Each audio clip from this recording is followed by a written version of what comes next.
ইসলাম ধর্মে কতটুকু জ্ঞান অর্জন করা জরুরি এবং ফরজ? একজন মুসলমানের জন্য কতটুকু জ্ঞান অর্জন করা ফরজ? আমাদের একটা বই অনেক আগে থেকে আমরা ঘোষণা দিয়েছি, লেখার কাজ চলতেছে, গত কয়েক মাস যাবত রাত দিন এটার কাজই করতেছি আলহামদুলিল্লাহ। ইসলামের অপরিহার্য জ্ঞান অথবা এতটুকু জানতেই হবে ইনশাল্লাহ। বইয়ের প্রথম পার্ট ঈমান অধ্যায়টা ইনশাল্লাহ আমরা হয়তো রমজানে মানুষের হাতে পৌঁছাতে পারবো। সেখানে আমরা এই সম্পর্কে বিস্তারিত লিখছি, আমি শুধু সামারি বলছি। ঈমানের একেবারে মৌলিক বিষয়গুলো এবং সেই সাথে যে বিষয়গুলো পালন করা ফরজ সেগুলোর ইলম অর্জন করা ফরজ, যেগুলো পালন করা ওয়াজিব সেগুলো ইলম অর্জন করা ওয়াজিব, যেগুলো সুন্নাহ সেগুলো ইলম অর্জন করা সুন্নাহ। সুন্নতের ইলম অর্জন করা ফরজ না, আবার ফরজের ইলম অর্জন করা সুন্নাত না। এখন কিছু ফরজ আছে সবার জন্য ফরজ, ফরজে আইন, যেমন 5 ওয়াক্ত নামাজ। তাহলে নামাজের ফরজ পরিমাণে ইলম, মানে ফরজ আদায় করার জন্য যতটুকু লাগে ততটুকু ইলম সমস্ত মুসলমানদের জন্য শেখা কি ফরজ।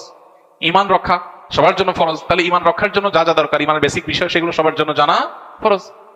এখন নামাজের কিছু সুন্নত নফল আছে, যে মুস্তাহাব আছে, সেই কাজগুলো সবার জন্য জানা ফরজ না, ওইগুলো জানা মুস্তাহাব বা সুন্নতেরটা সুন্নাত। এ হলো কতটুকু ইলম অর্জন করা ফরজ, তার মেয়ার বা মিটার।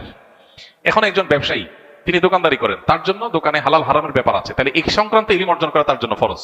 একজন চাকরিজীবী, তার জন্য এই ইলমটা অর্জন করা ফরজ না। এই জন্য যিনি যেই হালের মুখোমুখি, আরবিতে একটা প্রবাদ আছে, আফদালুল ইলমে ইলমুল হাল ও আফদালুল আমালে হিফজুল হাল।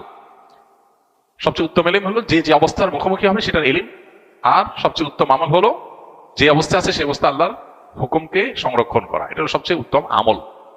তো ইলমের ক্ষেত্রে আপনি যে অবস্থার মুখোমুখি হবেন ওই অবস্থার ইলম অর্জন করা, ফরজটা হলো ফরজ, নফলটা নফল হবে।